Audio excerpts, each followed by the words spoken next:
Hi, Lisa Schermerhorn here, and this is my show, Lisa's Mindset Podcast. And I am really thrilled and excited to bring in the special guest, Laura Crothers, because I got to meet her through a mutual friend in the Y Institute, through Dan Dominguez, who we both are big fans of. And she had invited me in to do the Y, Team Y for her organization. She is, I want to get this correct. You're a chapter chair for the women's, two of the chapters of the Women's Presidents Organization. One of them is in the county where I grew up, so it was nice to see people who I had mutual connections, which was really fun. But Laura has a background in leadership. She's one of the top 25 leading women entrepreneurs from 2021. She's a leadership coach, author, speaker, HR expert, and so much more. And so I invited her to talk about her life, how she got into this, and anything that she's overcome. So welcome. Oh my goodness. Thank you, Lisa. That was great. The Y Institute was such an interesting process for me, right? To confirm some of the reasons that I know I exist and that I do the kind of work that I do and have always done that kind of work. Right. So And one of the things that our friend Dan talked about, it was interesting. I just talked to him last week about this, is that he only really likes to work with leaders who are contribute or trust. And you have both of them in your why. So I want to talk about the why. Your why is you like to contribute. You are a huge team player. Anything that a contribute person wants to do is they're always doing it for the betterment of others.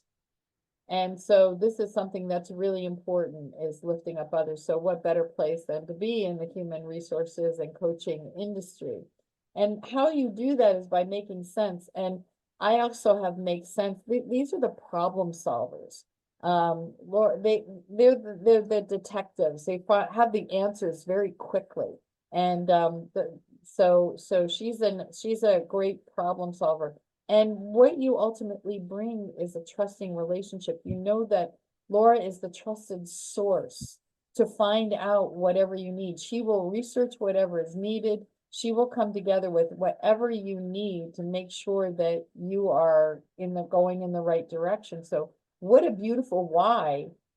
And it shows that you are truly in your power of what you are meant to do.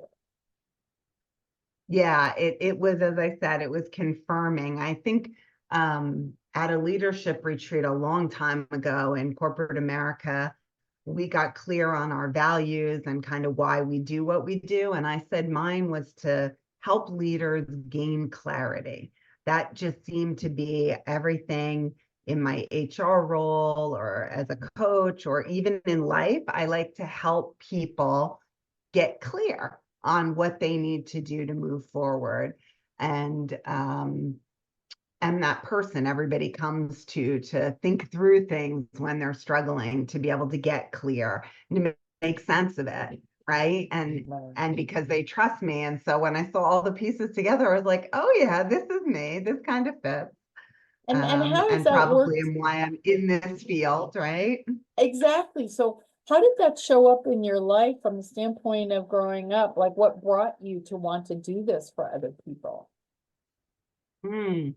Uh, so from when I was in school, I bounced around majors. I was a math major for a while and, finance, and I was bouncing around trying to figure out what I wanted. And when I hit HR, it just made sense. I took this course and I was like, wow, you've got those technical skills that I liked. But you also have this people skill. Oh, yeah, I was a teacher when I first started teaching, but that lasted like a week. Um, so, all these pieces were within the HR field.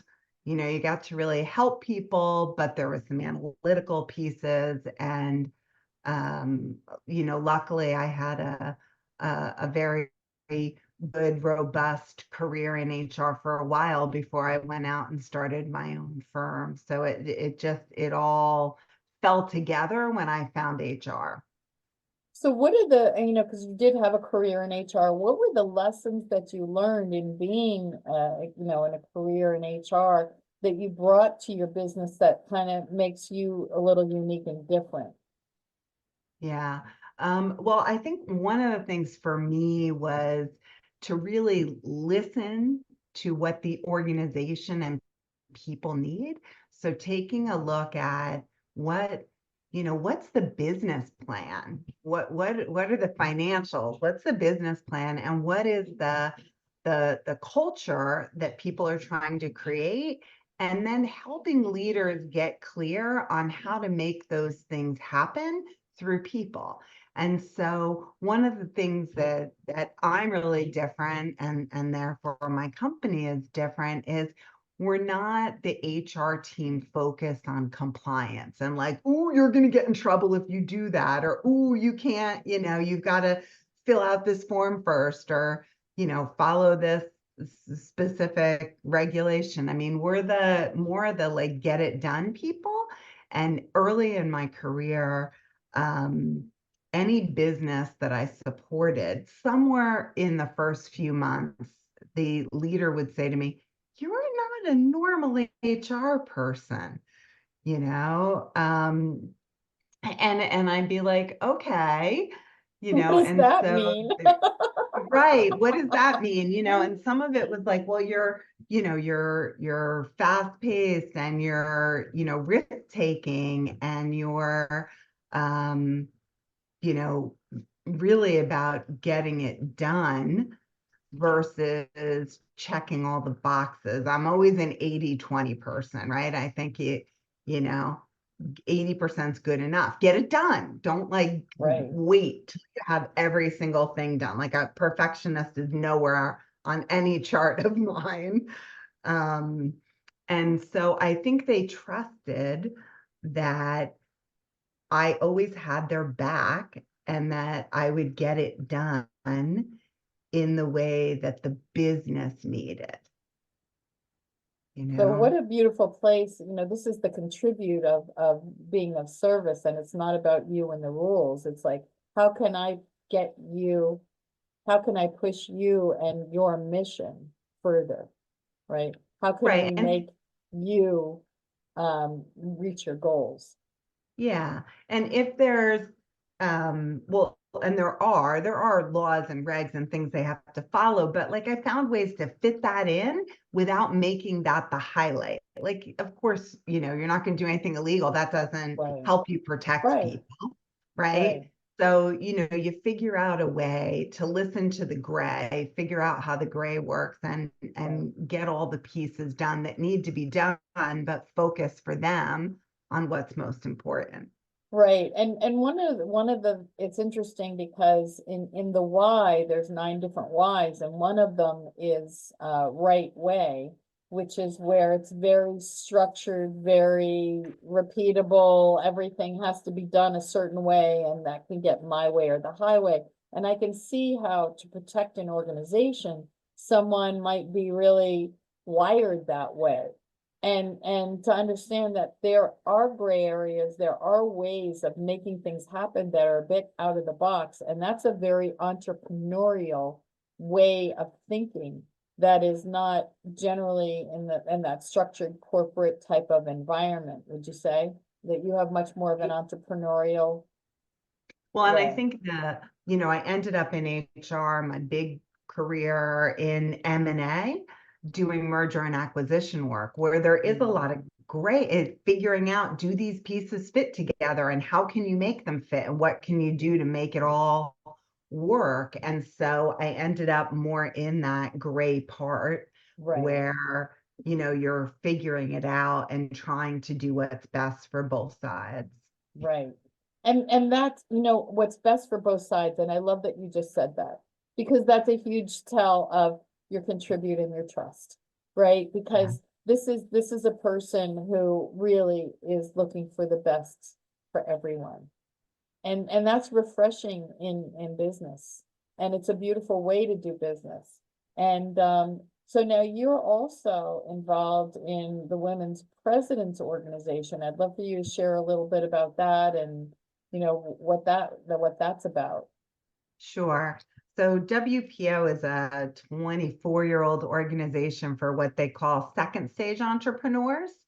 And so these are women entrepreneurs and founders and CEOs who are running companies that are over $2 million. And they average 14, 15 million, but they go into the hundreds of millions. And they come together once a month as each other's sounding board in a safe place where they can talk about their whole person. So their ugly business challenges and their ugly life stuff. Right. And get supported by this group. It's for kind of a half a day once a month. And I got into this. Someone who was leading the group said to me, "Hey, I think my group needs to change. I think they need someone like you. Are you interested in this?" I was like, no, I can't do that. I'm not, and I just started my own business. I can't run an entrepreneurial group. And she was like, yeah, you can. They need the people stuff. And I think your personality and your warmth, the way you include everybody, is what this group needs. So why don't you, give it a try, interview for the spot and see if you get it. And that was like 9 years ago. I started with my one chapter, and then someone left another chapter and said, hey, you might want to interview for this one too. And I was like, well, if I'm doing one, I might as well do two.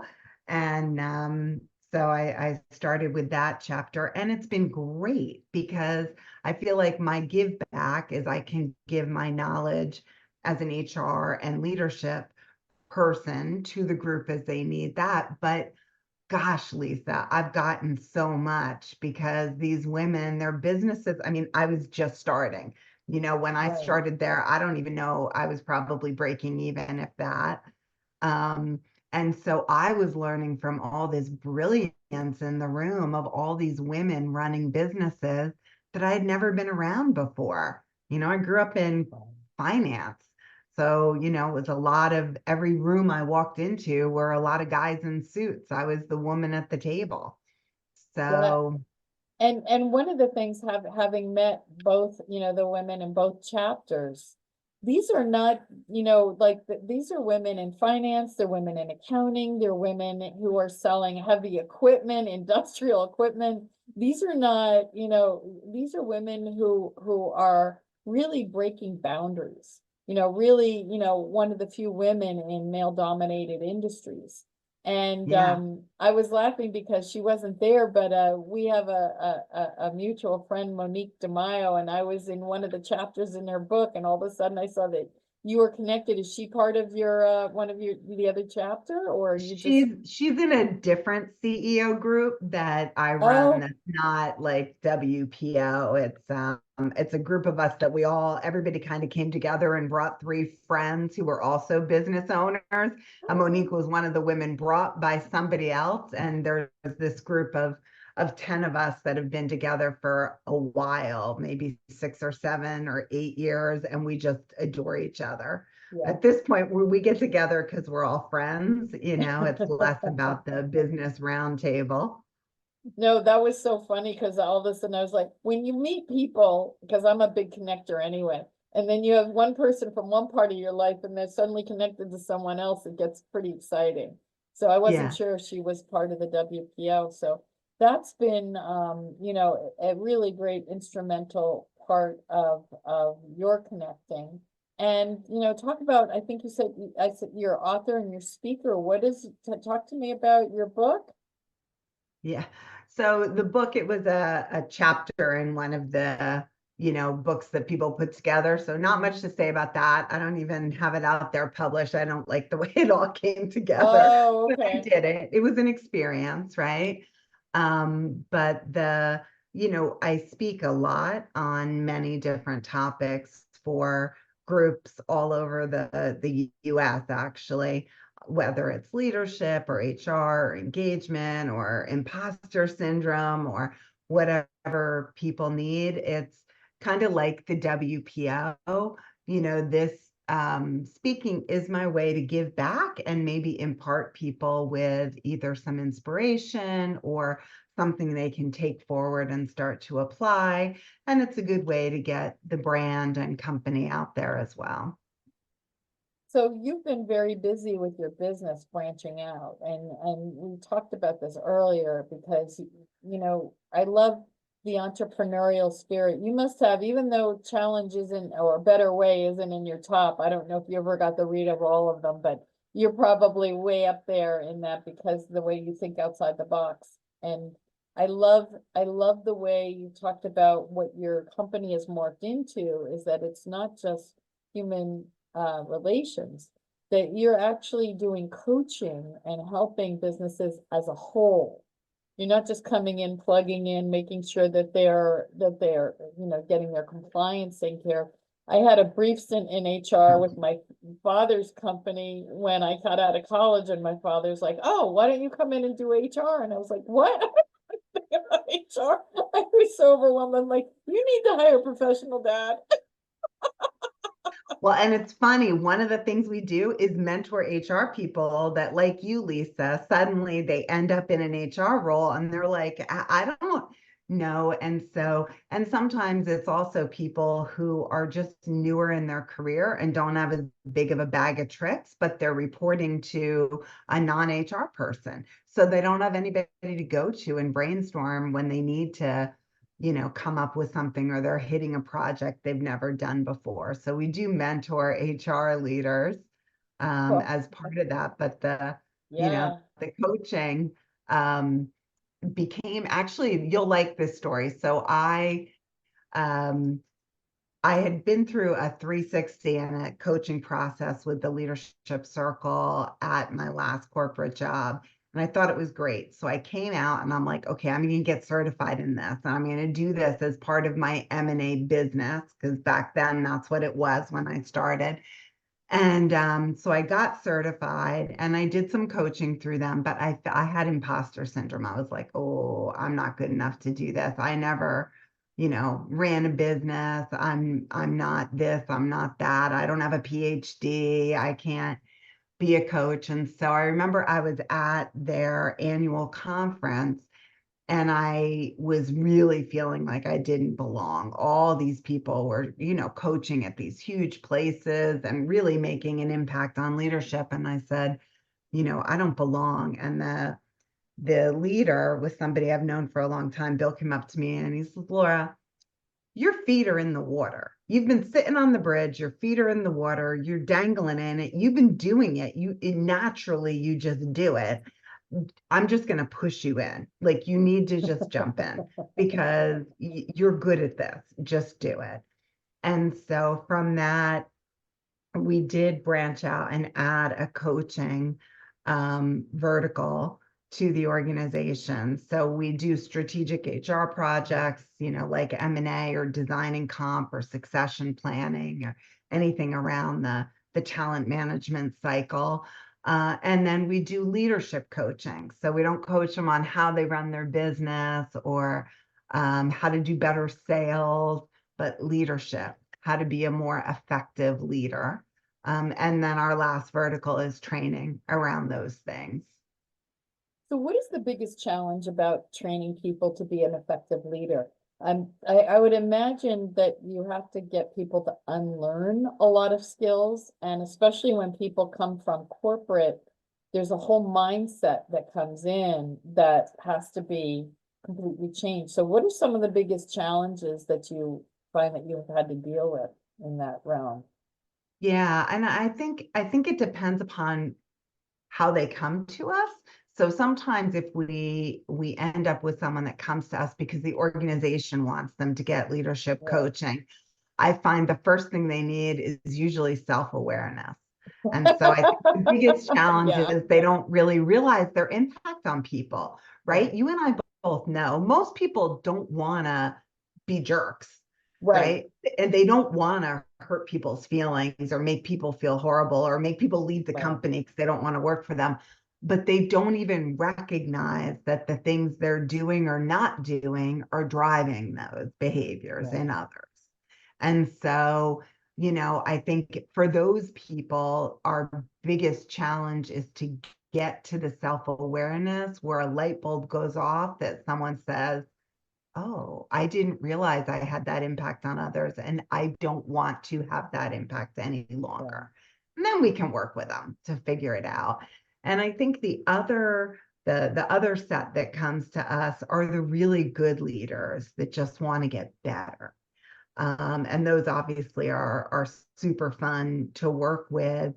And, to be able to unleash reactive behaviors that we all have Right. and figure out as we start to develop in our own adult development and we start to release some of those reactive behaviors, what kind of shifting in wonderful competencies can be had? Where can you spend that energy better? How can my goal with those kind of really good leaders are great leaders create other great leaders. And the world needs that so badly, right? That's such a calling that, I think part of it is to have them want to recognize that they are great and that they can take that and make part of their mission to develop and mentor and guide other leaders and bring people along in maybe in underrepresented categories or, it just in the world. Yeah, I think one of the most frustrating things about working with leaders are people who are literally unconscious about their own behaviors and are actually acting out old childhood wounds on Yeah. their people they work with. And they're probably doing that at home as well, right? Because they're doing the same thing, it's just mirroring. And the insecurity of coming in, and when a leader is very insecure, they tend to be very controlling, as opposed to, as a leader, I want to lift other people up. Like, the sign of a good parent is I want my child to be more successful, or, even more successful than I am.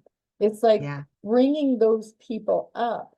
And so you have a lot of people who get insecure around that. And how do you help bolster those kinds of people? I know, I work with the unconscious mind, so I'm like going right in and doing that deep work.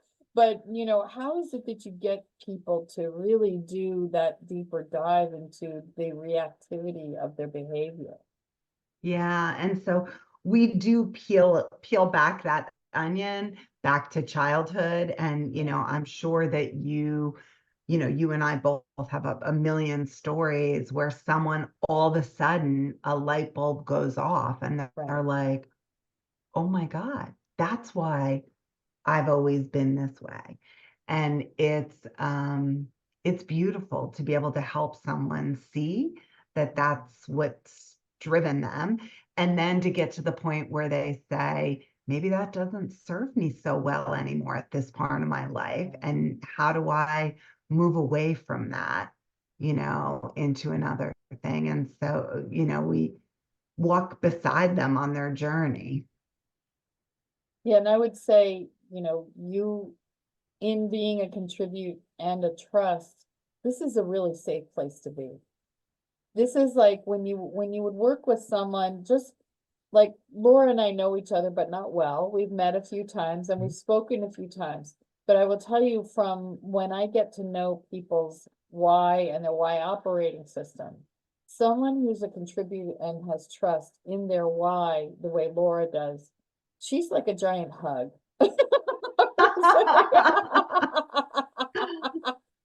I I mean, can yeah, but at the same time, you're not going to sugarcoat things either. I mean, you're a no. professional, right? And so I don't want to diminish anything, but what I mean by that is the safe place. And it's so important as a coach, when you're working with people, that everything that is said and everything that is done is a safe place for people to have those aha moments. And I find that when someone shifts, there's an undoing, right? there's this Yeah. unwinding of old paradigms, old ways of thinking. And I always say it's like one of the greatest gifts is like I'm putting a new pair of glasses on someone and they get to see the world through different eyes. And suddenly they'll say, oh my God, the sky is bluer. The trees, the leaves are greener. Like everything looks so much more robust and beautiful. And they see the world from a different place where everything isn't so threatening. Yeah. Absolutely, Lisa. I think it is beautiful when you can help open that for them and they can figure it out. But there's some ugly that they go through, and to be there while they're failing or they take a step forward and a step backwards. Sometimes it's two step forward, one step back. Sometimes it's one step forward, two steps back. Right. And to be there on that journey with them as a place where they can, feel comfortable to admit their defeats and figure out how to move forward, is rewarding. Absolutely. So I'm curious, what have been some of your own personal greatest challenges and how have you been able to use that mindset to overcome, what were some of the things that you had to do that were lessons that you've been able to impart on others? Yeah.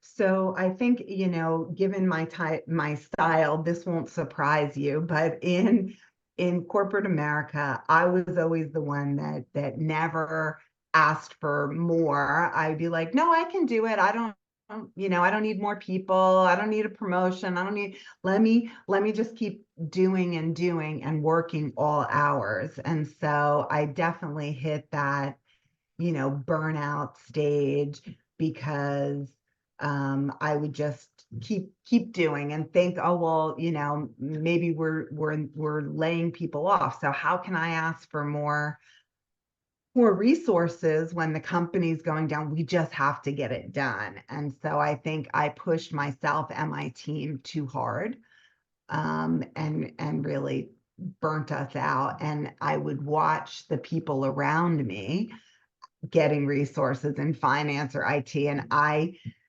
think part of it was I also had this imposter syndrome. I'm a woman at this table, and I was like, I just am lucky to be here. I'll do whatever I have to stay here.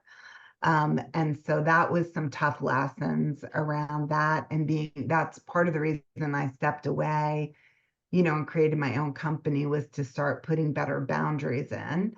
Um, and I still even, maybe I don't know if I was 4 or 5 years into the business. At this point, it's 13, crazy. But 4 or 5 years in, I realized that I thought a lot of the reactive behavior I had shed around people pleasing, right? It made a lot of work. I thought I was pretty good with that. Like I was self-aware. And all of a sudden, I was in this situation with clients that I was doing the exact same thing. Like if a client needed something, even if it was out of scope, I was like, we have to figure out how to do that. We got to hire someone to do that. We got to work all weekend. Everybody come together. Like I went right back into it. And it was, wasn't around not asking for what I needed, but more around I didn't want anybody to be disappointed. Like I so needed to have people think we were good and like me and not be disappointed in me that I went, full on into the people pleasing. Right. And that's so typical of people with contribute.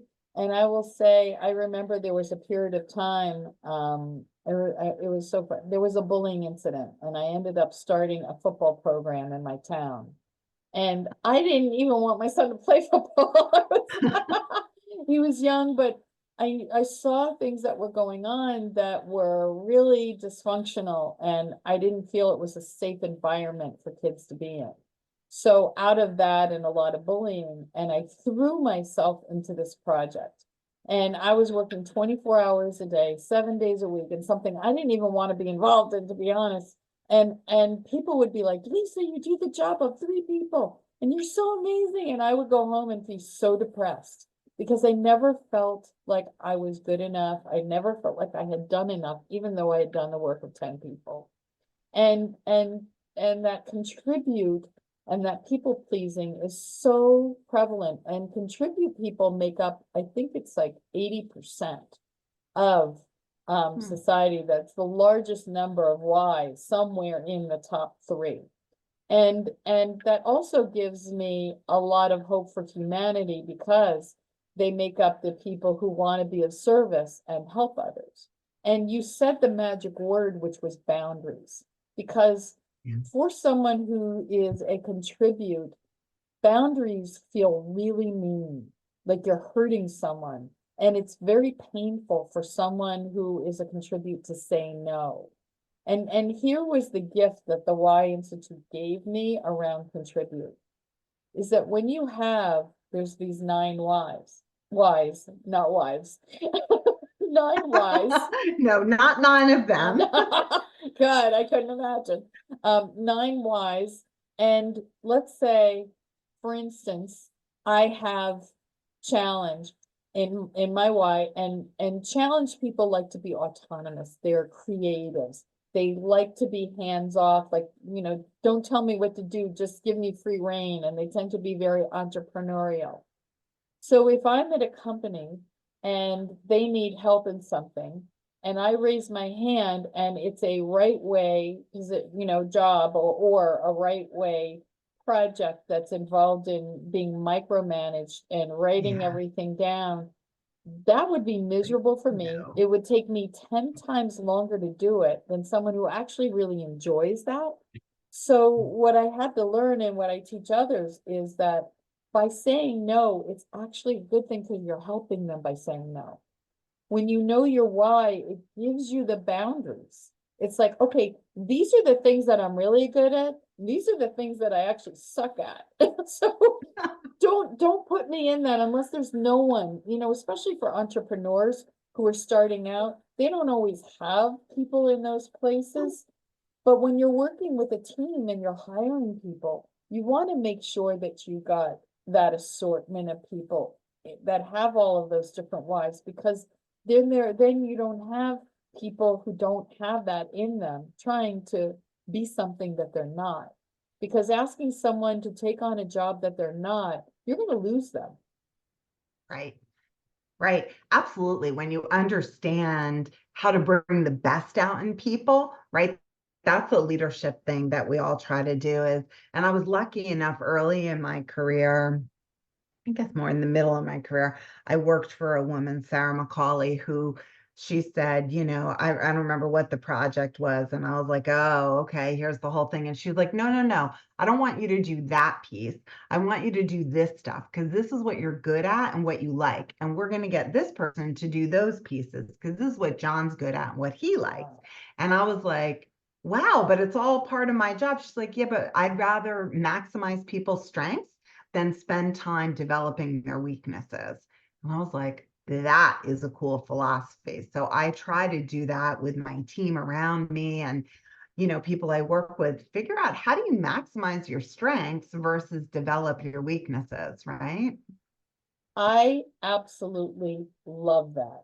And to have the courage as a leader to do that for someone, because when you're stuck doing something that you don't enjoy, people are coming to work and they're miserable. And they have done studies that when you get someone, what is it, 70% of people leave because they don't feel like they share the same values in a company, you know? Right.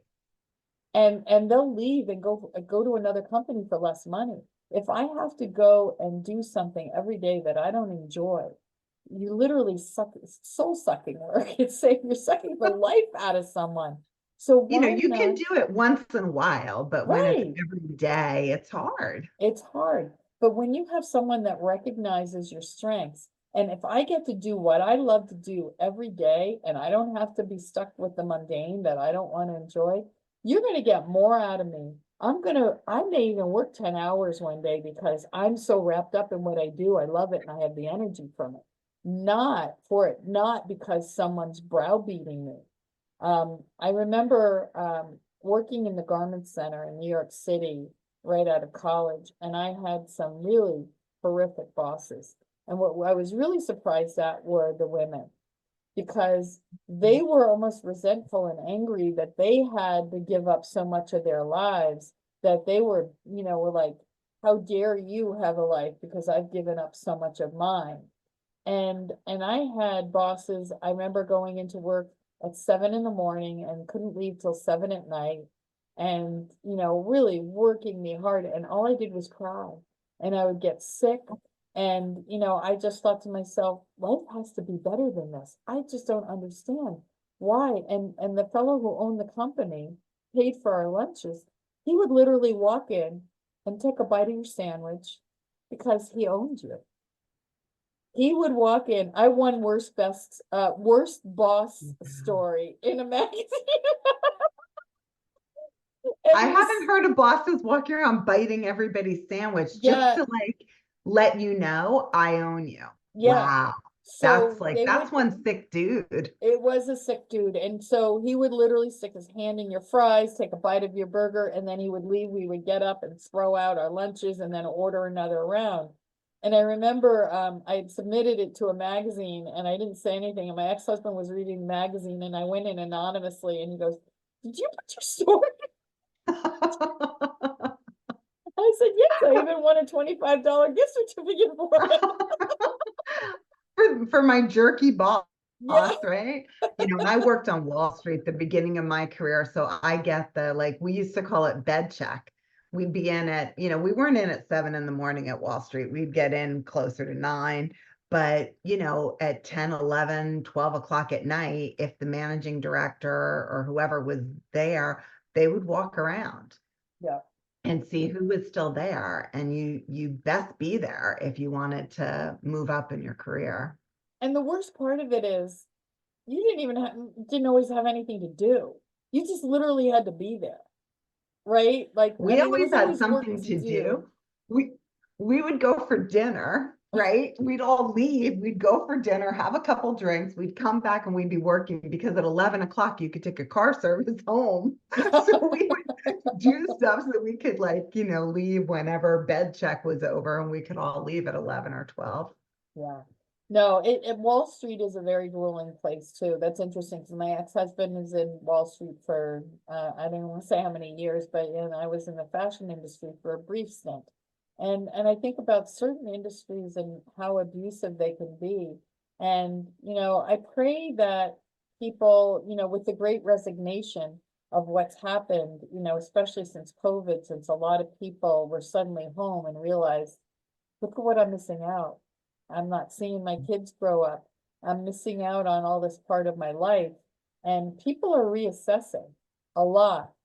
Yeah. I think the balance has been more important, for quite a while for people. And I'm not knocking it. I had a great upbringing right there. I learned a lot because you're working so many hours. You're like, Right. by the time I had worked 5 years there, it was like being 10 or more years somewhere else. So it did propel my career, but but it was at a cost. Right. I used to, the song, if you could make it in New York, you could make it anywhere. Yeah. You're a prized possession if you've worked in New York City, because they know that you know how to work and grind and, really do that. But it's not sustainable. People No, leave. and Yeah.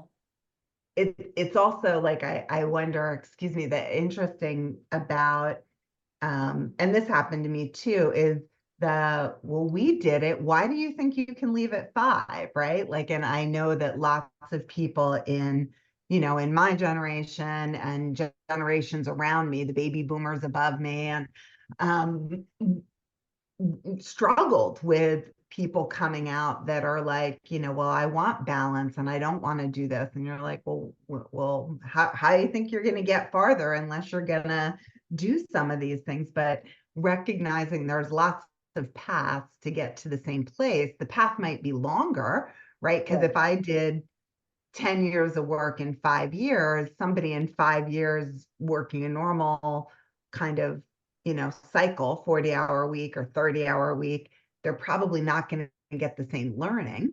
Right, So it might take right. longer, but the path can still be the same path. It's just gonna, you know, you're But gonna then I take it also at think your about speed. those kinds of environments can be very grueling and feel abusive too. And so, yes, there are learnings, but I think that if I had an environment where I had a leader who took me under their wing and really mentored me and said, this is what you're really good at, I might have put those hours in anyway Yeah, because I loved what I was doing versus being there and having someone literally feeling like there was someone standing guard watching every movement, everything I did. And that's where the difference lies. I remember I had lost a lot of weight. I was going to the doctors a lot because everything I was eating, right, the stress level, everything was going through me. I was having trouble functioning. yeah, And you also see a lot of addiction in those industries and people who are just miserable. And so there are ways that, in your coaching and what you're doing is to give people the opportunity. You have the option if you want, if you love what you're doing, you can put those hours in and you can learn those lessons. right. But you also have to have the balance of just being human and having that. And I go through periods as being self-employed where I just did in January, I was working 7 days a week. And I didn't know the difference between a Saturday and a Sunday and a Monday, but I was good with it because I was enjoying what I was doing. I was working on a Right. big project. Versus if I had someone who was acting as a slave driver, and who was forcing me to do something, it would be a very different, scenario. So I, Yeah, I love I love the teachings of giving people an opportunity to excel at what they do. They have to do the things they don't want to do because you need to learn it, right? Because you want to know yeah, what other people are doing and how the other parts function. But at the same time, appreciating that person who's doing that job that isn't necessarily part of your why, but now I appreciate them more. It was yeah. interesting No, because I think that's a good point. I worked with an administration at a school and the headmaster had simplify as his why. So he just wanted bits of information. Just give me the important stuff. His CFO was mastery. So he was writing novels and giving them to the headmaster, and the headmaster wasn't reading. And so the CFO was like, you don't appreciate me. And he's like, just give me the basics. I hired you to do all that work. I don't need to know all that. I'll just come to you when I have questions. But when you can structure an organization and better understand that this person isn't doing this because they don't appreciate me, it's just that this is not the part of their why. And so when you bring in the why as well as this coaching, you know who to put in the right places and really appreciate what their skill set is. Absolutely. Absolutely. And I think that that's super common, right? Is those communication breakdowns that having this kind of survey assessment gives you immediate insight into, oh, maybe that's why this is happening. And here's how I could be more effective, working with Lisa. Yeah. Or with you. And so I I found this brings me hope in having this conversation with you because there's always been this haunting of these, jobs that were just like traumatizing for me early on in my career. I think it's why I'd become an entrepreneur because I never wanted to work for someone again. And So it you took know, you to your right path. it did. It absolutely did. But I love the fact that you have this ability and to go into these companies and really help bring leaders to the next level, bring organizations to the next level, and being being kind can be profitable, right? Yeah. Yeah, no, it it is this business of mine, which now I've got over 20 people on my team, and we're working in 15 states, and it's kind of crazy. but it really is all 100% about relationships, right? And that's something now I can say, I'm really good at that.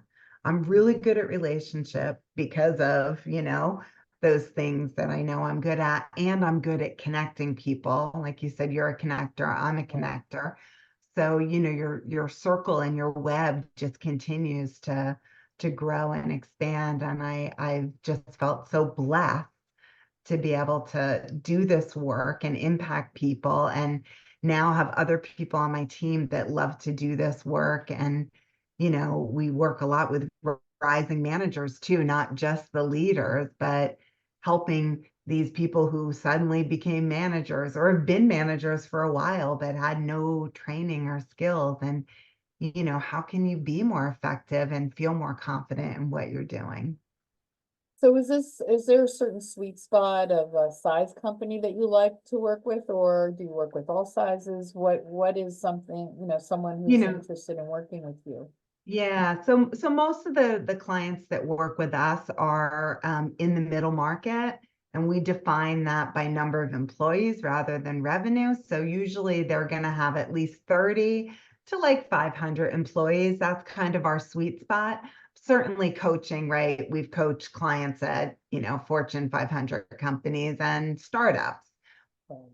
But in terms of, HR and training and like developing and leading a whole team, or peer kind of coaching cohorts, that middle market, high growth company is where we like to play. We like the high growth because we like to move fast, make things happen, and build things that are scalable so that they're not constantly reinventing the wheel every, year when they're growing, but like think through that strategy. How big do you want to get in 3 years? And how can we build you today to support that and have the right people in place that can continue to develop their own career, take their capabilities and bring you to another level that you didn't even know you could be at, right? Being opportunistic and finding the right people to grow the business.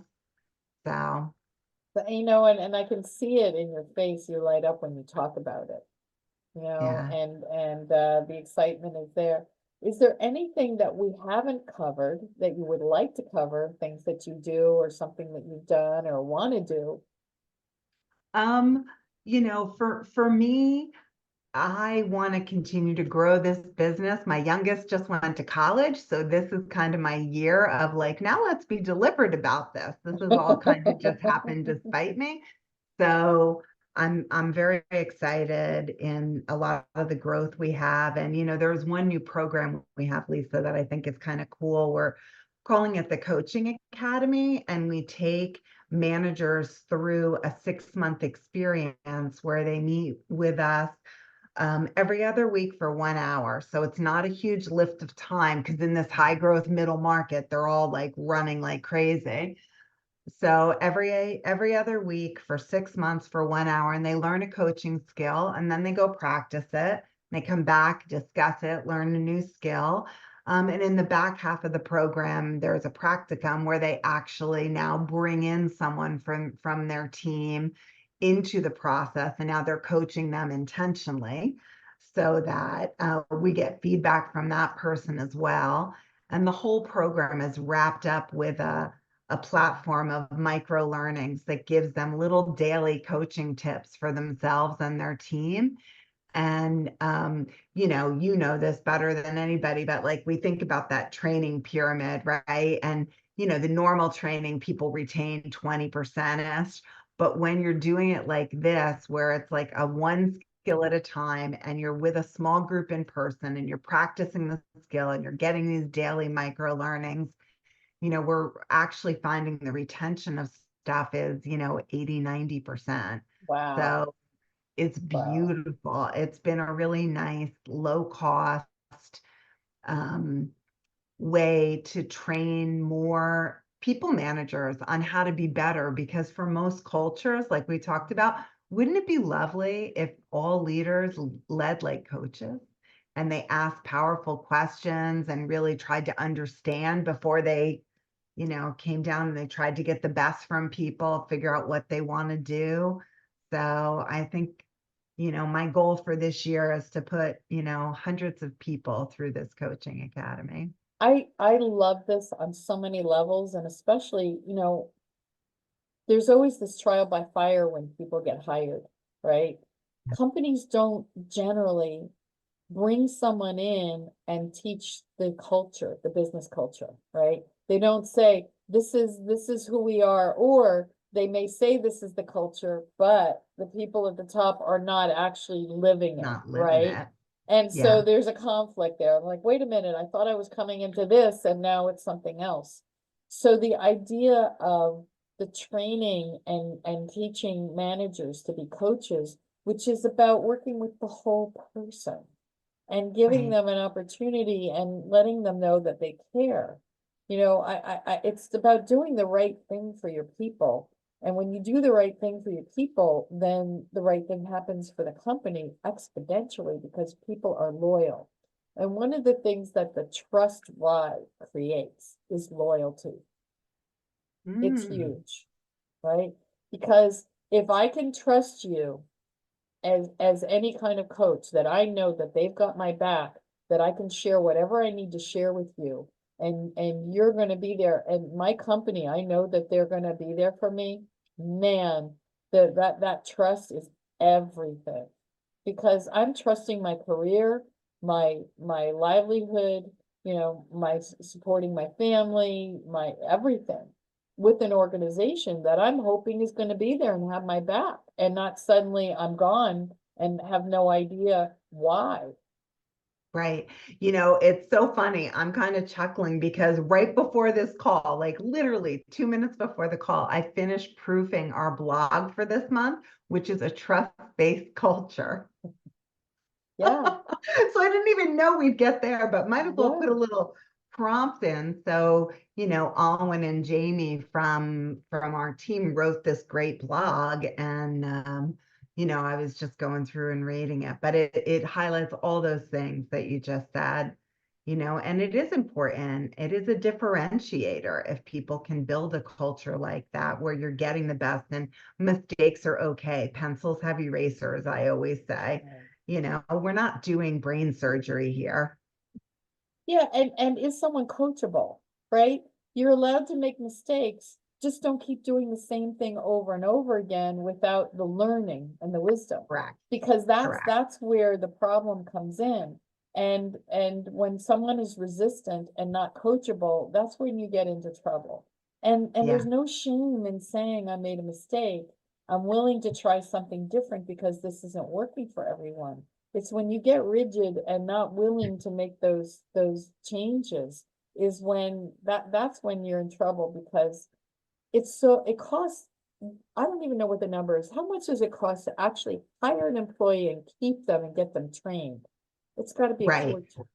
Right. So it's usually, they say, especially at some of the executive levels where it's long, you're talking like 6 months of comp to Yeah. like get them hired, get them trained, up to speed. It's 6 months. Yeah. So you want to keep your people, right? You want to keep them, you want to keep them happy, you want to keep them healthy, all of those things. So I love what you're Right. doing, teaching these managers to be coaches and really bringing out the best of their employees. What an amazing thing for someone to be actually happy to come to work and enjoy their days. Yeah. Yeah. Yeah. No, like I feel blessed that, we're able to do this work and work with these great companies who are trying to grow and make a difference and do it the right way. Yeah. So, well, wow, I can't believe time has really flown and we've covered a lot.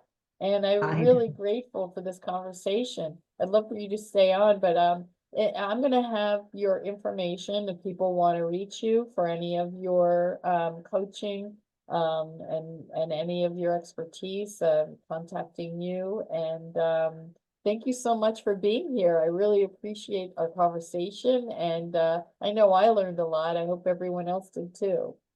Yeah. Thank you, Lisa. It was awesome to spend time with you as usual. And, I appreciate the opportunity. Well, thank you. Thank you.